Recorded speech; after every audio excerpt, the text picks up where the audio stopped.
Assalamu alaikum. In this video, I will explain demand and supply and the differentiate between supply and demand.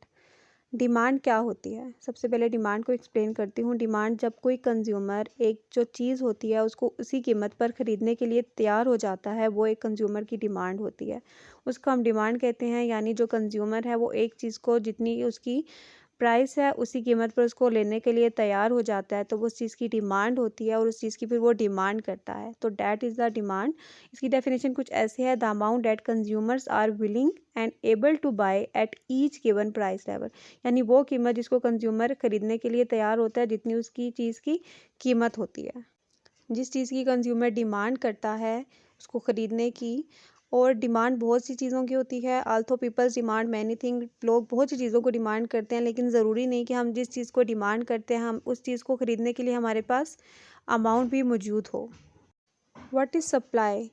Supply जो seller होता है उसकी जो product होती है, जब उसको सप्लाई करने के लिए उसकी वो प्राइस तय करता है, उस पर जब उसके पास प्रॉपर प्रोडक्ट आ जाता है उसको सेल करने के लिए उसके पास, यानी जो भी चीज़ है वो सेल करने के लिए प्रॉपर रेडी होती है, वो अपने क्लाइंट को एक प्रॉपर टाइम पे उतनी चीज़ तैयार कर लेता है, डैट इज़ सप्लाई।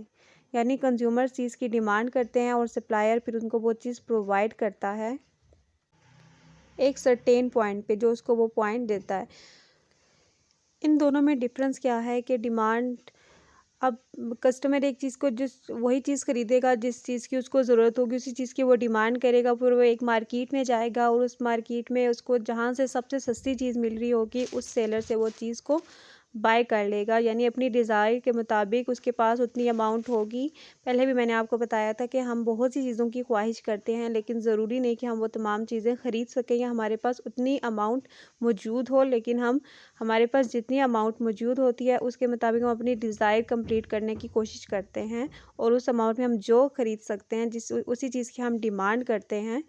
तो और सप्लाई क्या है? सप्लायर भी अपनी वो सारी प्रोडक्ट उसी एक ही मार्केट में लाता है बेचने के लिए, ये और ग्राफ है। जितनी इस उसको ग्राफ उस में चीज़ की सप्लाई और डिमांड अमाउंट चाहिए होता है शो उसी किया हुआ है अमाउंट कि पे उसको इक्विलिब्रियम जो पॉइंट होता कहाँ है होता है, कंज्यूमर, यानी जो जहाँ पे बायर होता है डिमांड उसको वो सप्लाई के इक्वल हो सेल जाती है, करता है। यानी चीज़ की जितनी डिमांड होती है उतनी ही चीज़ को जब सप्लाई किया जाता है तो वो एक इक्विलिब्रियम पॉइंट होता है।